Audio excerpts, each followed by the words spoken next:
Qué placer que nos reciban una vez más en sus dispositivos para esta edición de Democracia en Pantalla, el programa donde comentamos series de televisión, cine, que tiene que ver con temas del derecho electoral, la democracia, los sistemas políticos y todos los tópicos adyacentes a esto.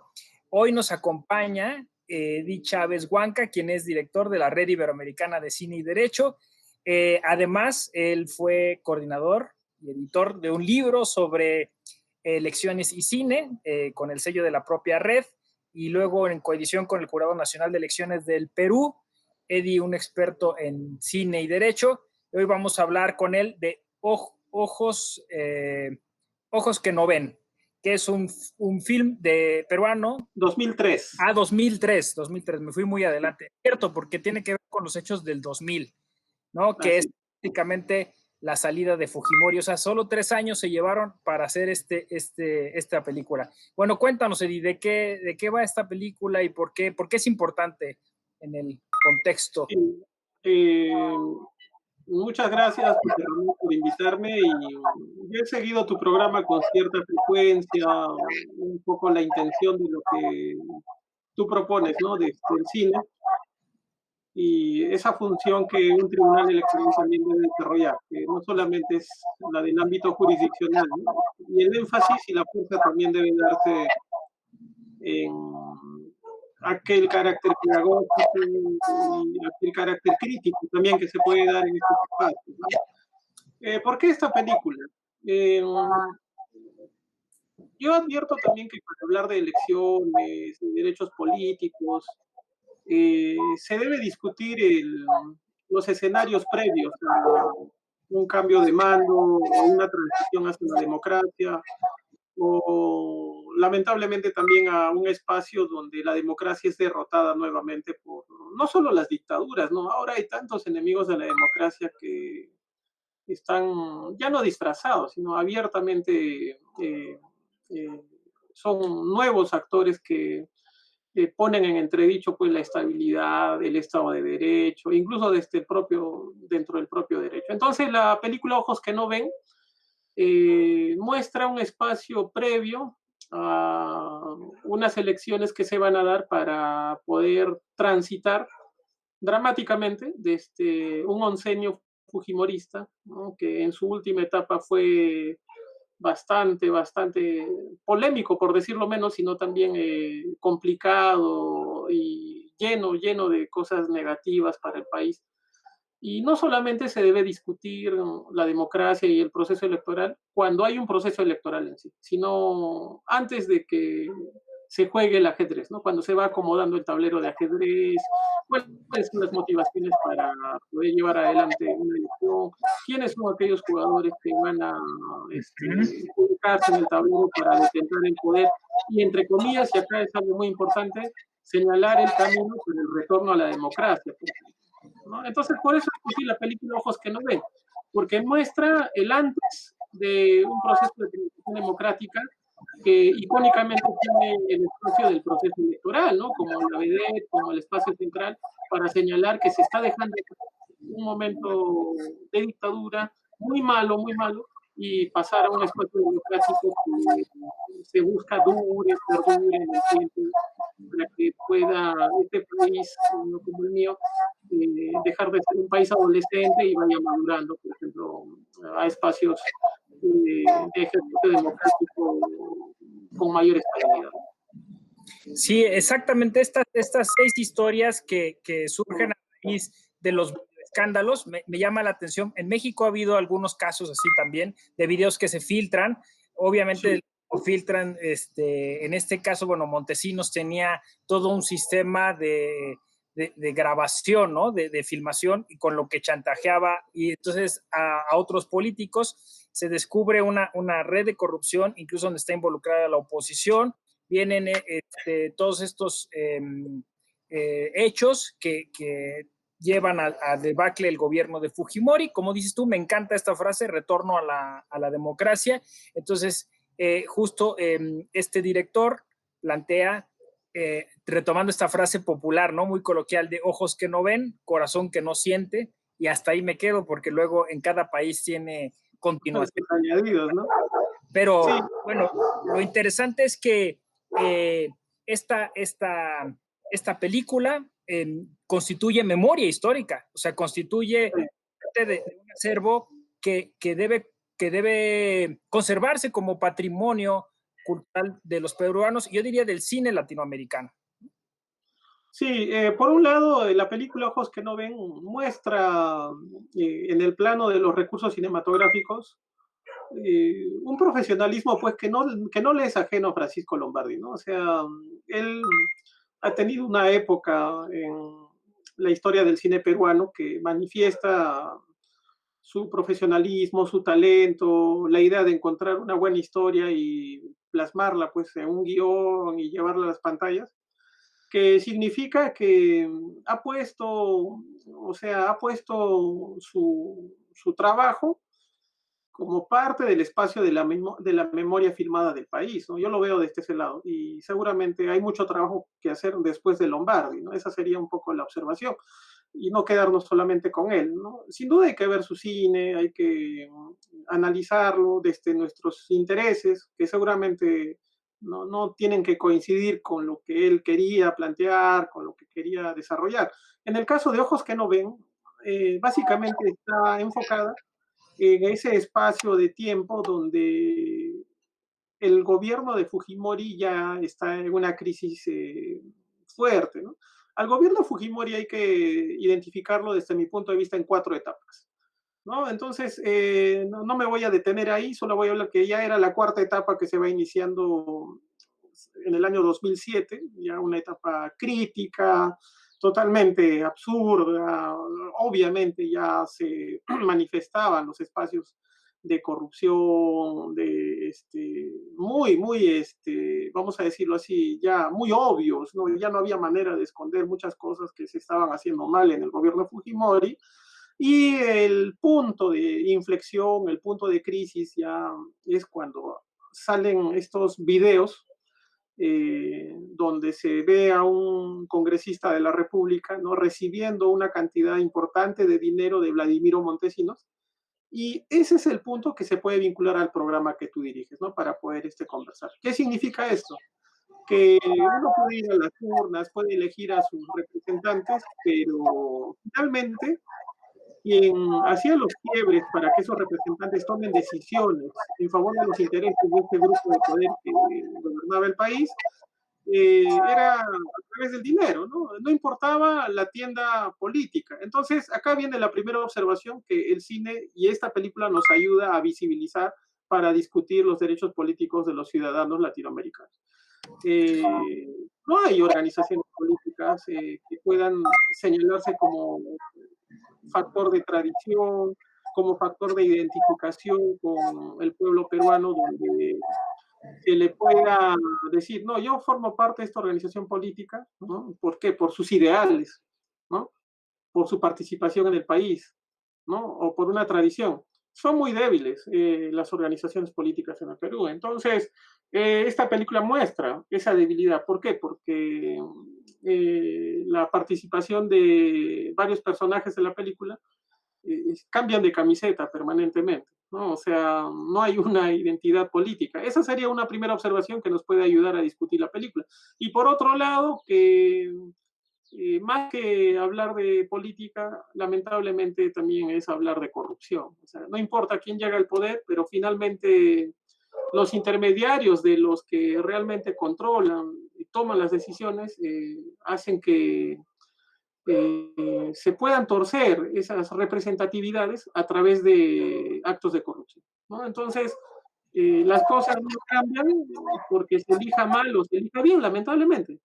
Las cosas van a cambiar de pronto cuando estas estructuras, esta separación de poderes, finalmente muestre madurez, muestre organización, se defienda el voto con un poco de cultura y finalmente se le pueda exigir rendir cuentas a los que nos representan, ¿no? Y en esta película se ve que nadie rinde cuentas, que uno se puede cambiar de tienda política como le dé la gana y finalmente que se puedan vender al mejor postor. Entonces, esta película sirve para discutir esas premisas y esos escenarios de antesala a un proceso electoral. ¿Por qué? porque si uno ve lo que ha pasado después de este proceso electoral, no debería sorprender, pero lamentablemente sorprende, ¿no? Que las cosas no han cambiado, ¿no? Las cosas han continuado bastante frágiles, bastante débiles, y esta película nos puede ayudar a discutir qué cosa, que en el futuro podamos escoger mejor, ¿no? Que en el futuro de pronto podamos defender la democracia, no solamente cuando entre en crisis, ¿no? Porque la idea es defender la democracia incluso en estados y espacios donde existe cierta calma, cierta estabilidad económica, para que cuando entre en crisis exista una mejor manera de defenderla también, ¿no? Y no esperar el último momento para que se tomen medidas excepcionales que al final solamente promueve la continuidad, y eso es lo que está mostrando esta película, ¿no? Sí, fíjate que ahora que hablabas pensaba varias cosas, ¿no? Esta película no trata, hay que decirlo bien para el auditorio, no trata ni de Montesinos ni trata de Fujimori. Son historias de personas que, que, Sí, digamos, sufren los embates de este sistema político corrupto. Como dices tú, en México hay una cosa que le llaman el chapulineo, o sea, cuando los políticos cambian de camiseta, cuando van de un ya, a otro, cuando no tienen convicciones, ¿no? Y un poco está detrás todo esto que tú dices, una falta de cultura cívica, una falta de sí, una falta de sociedad civil, ¿no?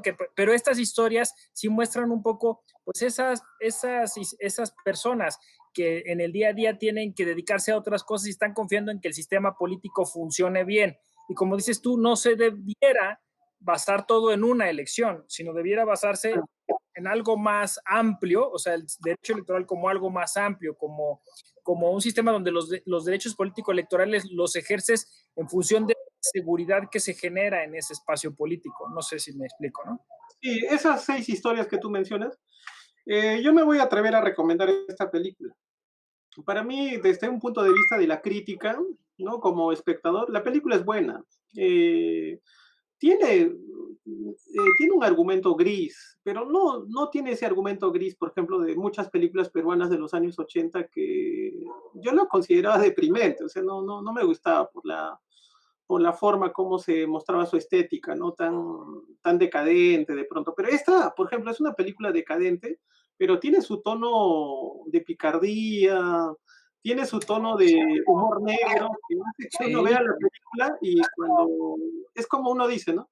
Las cosas están mal, pero la risa va a entrar con dolor, ¿no? Entonces es una crítica, yo creo, una burlesca del ciudadano común, pero que no te envuelve con un espacio de decadencia, sino incluso de identificar por qué estas personas, por ejemplo, algunas todavía confían en el sistema, otras todo el tiempo están buscando trabajos mal pagados, otras en otro espacio, y esto es importante, como argumento central de la película, la decadencia moral, ¿no? La decadencia moral del ciudadano cuando la democracia entra en crisis, cuando hay estas transiciones a la democracia donde no hay pues un control ni una estabilidad y donde todos lamentablemente pueden hacer anarquía y despotismo, ¿no? Entonces, hay una muestra en esta película de una crisis moral de la ciudadanía. ¿Por qué? Porque hay espacios de transacción de cosas que normalmente uno no transaría en una situación normal, donde se visibiliza que muchas personas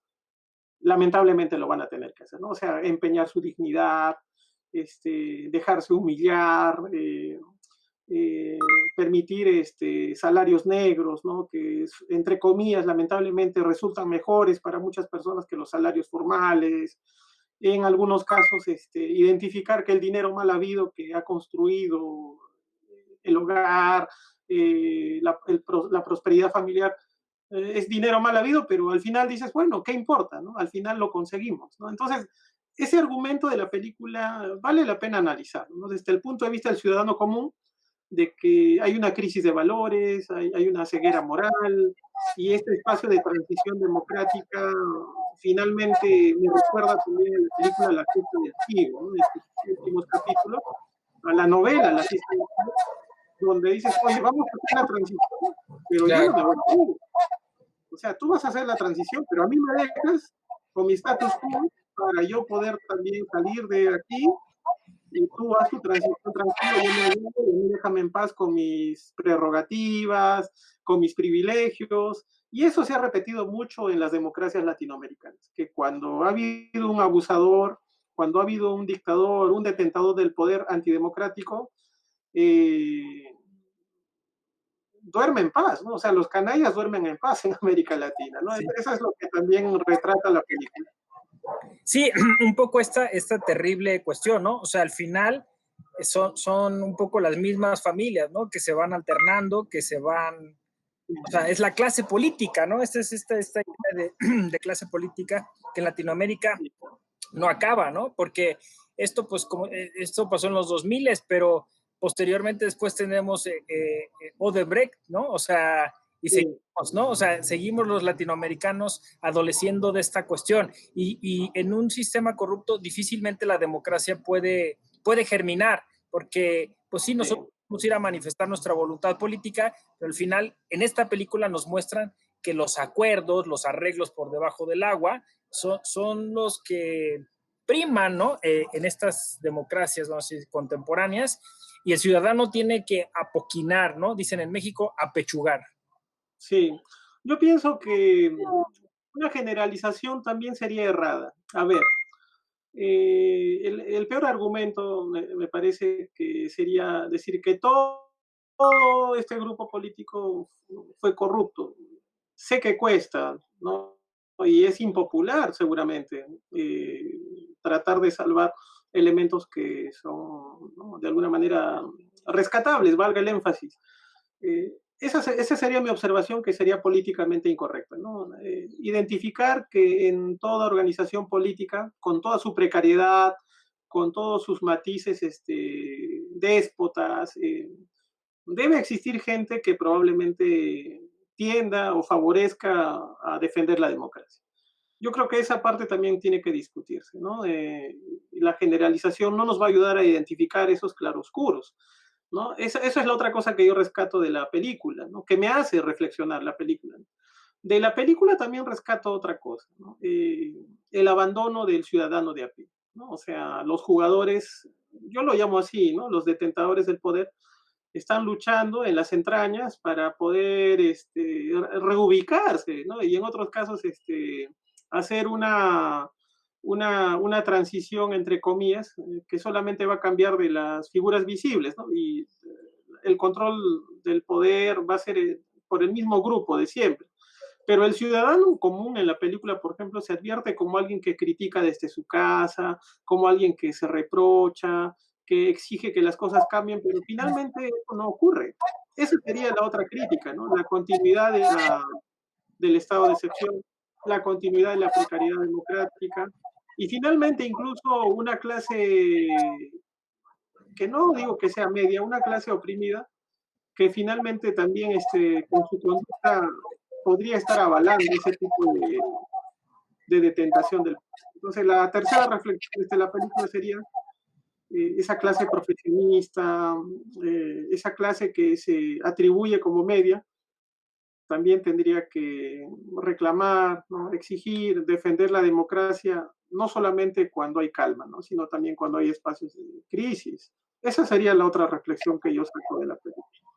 Sí, sí, tienes toda la razón. Me recuerdo esta escena en la que está este señor en la cama, ¿no? De un hospital y está Sí, pues dando las noticias y él está refunfuñando, ¿no? O sea, digamos, representa como dices tú, a un gran sector sí, que cambian las cosas. Y además, o sea, en este lenguaje cinematográfico, la niña con su uniforme escolar, ¿no? O sea, que representa un poco el futuro, todo este problema sí, que tenemos con nuestro sistema educativo. Pero como dices tú, al menos instituciones hay, ¿no? O sea, al menos hay la esperanza, la película incluso se presenta eso como el fin de una era y como una nueva era que está por venir, en donde incluso yo sí, creo que los directores están también confiados en que eso va a cambiar. Digo, lo estamos viendo ahora al paso de los años y quizá hoy pudiera haber una nueva versión de eso y como dices tú, en una sutil ironía, en un sutil uso del humor negro, muy similar a Relatos Salvajes, ¿no? Esta película sí, argentina.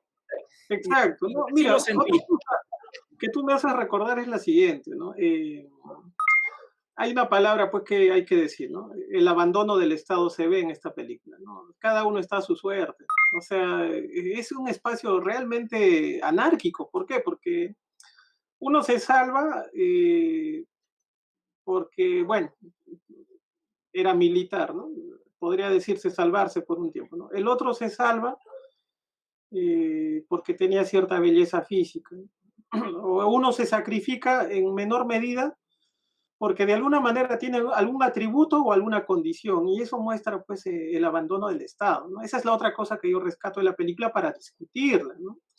Y que finalmente el día de las elecciones lo que nos están diciendo es que hay que trabajar mucho para poder mejorar la calidad del voto. O sea, yo estoy convencido, con cargo a que alguien me lo mejore o me lo reproche, de que la mejor defensa del sufragio es la cultura. Eso yo se lo escuché a Arturo Pérez Reverte, ¿no? En uno de sus videos que está en YouTube, y lo hilé bastante con otras cosas, donde señalaba porque el día del sufragio todos somos iguales, ¿no? Se practica la idea de igualdad porque vas, haces tu colita, te sientas y comienzas a esperar tu momento para sufragar, y que la mejor manera de defender ese acto es con cultura. ¿Por qué? Porque entre mejor uno esté enterado, ¿no?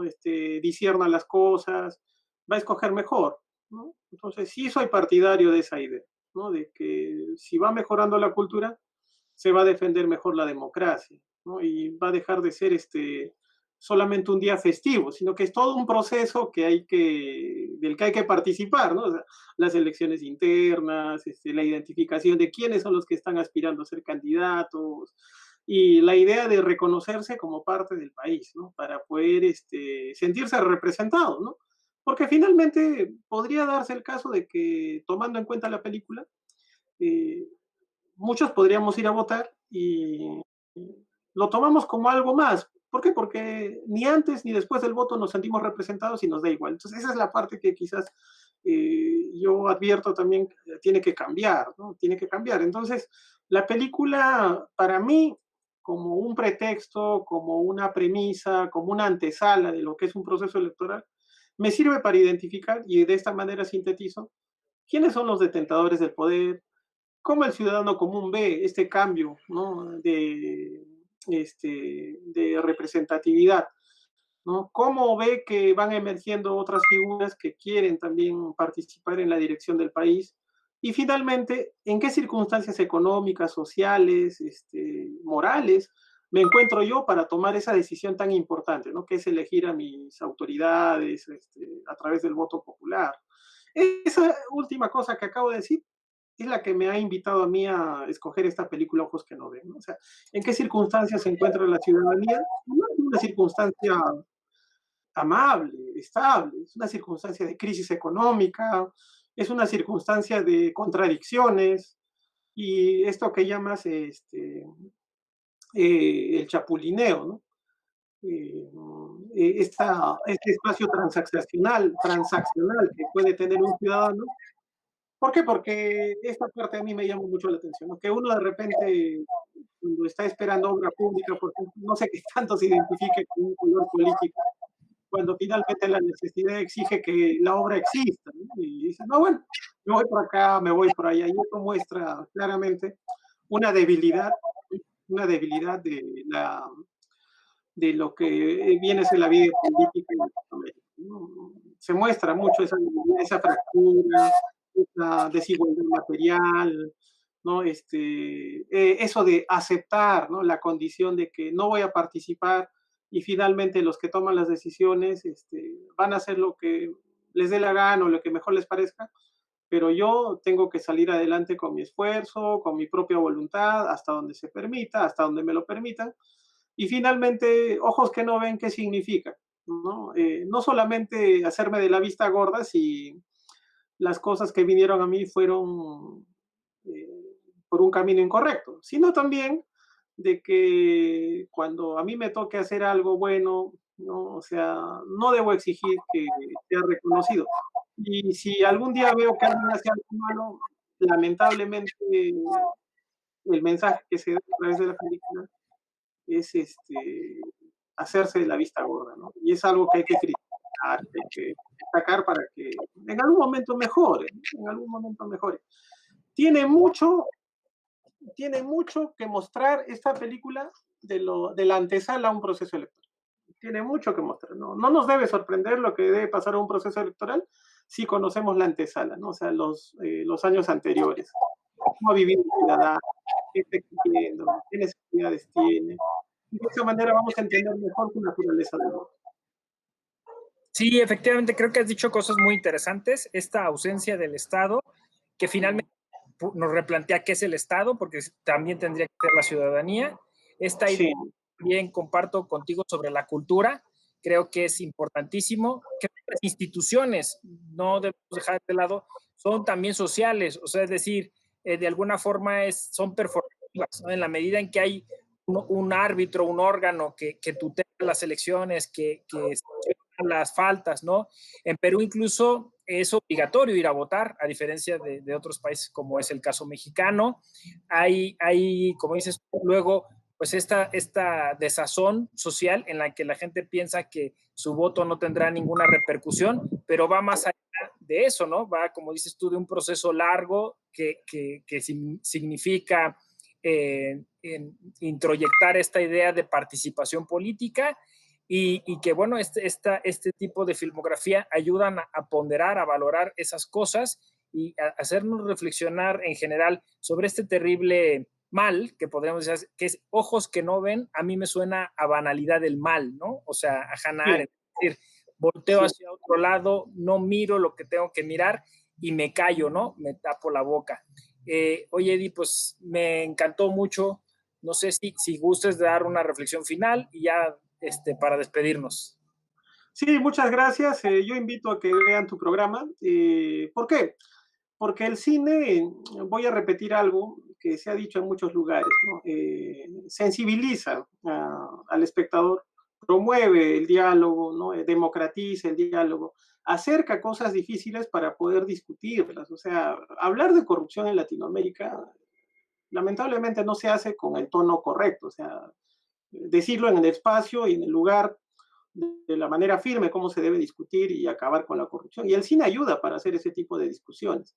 Luego también el cine es importante para nosotros los latinoamericanos para poder acercarnos a través del audiovisual a nuestra memoria. ¿Por qué? Porque hay muchas cosas que en los documentos oficiales, que en las historias de carácter profesional no se van a relatar, ¿no? El 90-95% quedan sin documentar y el cine nos acerca para que el ciudadano que vivió un proceso electoral, que vivió estas premisas, también pueda compartir su experiencia y llevarla del nivel empírico a una discusión de carácter académico donde pongamos a prueba pues, nuestras categorías conceptuales, nuestro marco teórico, para de una vez por todas buscar la manera de mejorar nuestros espacios democráticos, aunque sea con microacciones, con acciones micro. Y de esa parte me gusta tu programa, yo pienso que debe continuar y te deseo todo el éxito del mundo para que sigas llevando adelante y muchas gracias por invitarme.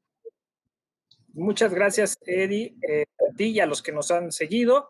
Les aconsejamos, bueno, que vayan a la página de Facebook de la Red Iberoamericana de Cine y Derecho, donde encontrarán las actividades que lleva a cabo la red y las publicaciones, así igual a la editorial Grisley, ¿no? Que es la editora de las cuestiones de la red.